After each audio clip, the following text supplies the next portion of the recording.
ഇന്ന് ഞാൻ എന്തൊക്കെയാണ് കഴിച്ചതെന്നാണ് കാണിക്കുന്നത്. രാവിലെ തന്നെ എൻ്റെ ഫേവറേറ്റ് ആയിട്ടുള്ള ഇഡലി സാമ്പാറും ഒരു ഗ്ലാസ് വെള്ളത്തോടൊപ്പം കഴിച്ചു.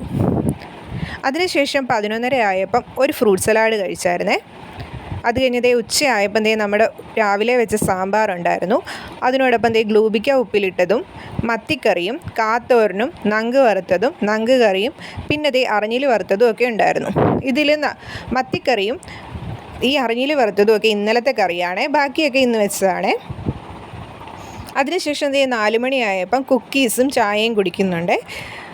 അത് കഴിഞ്ഞപ്പം ഞാനൊന്ന് ചുമ്മാ കടവിലൊക്കെ ഒന്ന് ഇരിക്കാൻ വേണ്ടി പോയി. നല്ല മഴക്കാറുണ്ടായിരുന്നു. അപ്പോഴാണ് തോന്നിയത് പഴം ഇരിപ്പുണ്ടല്ലോ, പഴംപൊരി ഇപ്പം കഴിച്ചാൽ നല്ലതായിരിക്കുമല്ലോ എന്ന്. അങ്ങനെ അമ്മ പഴംപൊരി ഉണ്ടാക്കി വെച്ചിട്ടുണ്ട്. അതൊരു 6 മണിയൊക്കെ ആയപ്പം കഴിച്ചേ. പിന്നെ രാത്രി ഒരു 10 മണിയൊക്കെ ആയപ്പം ചോറും ചമ്മന്തിയും മുട്ട വറുത്തതും ഗ്ലൂബിക്ക ഞെരടിയതും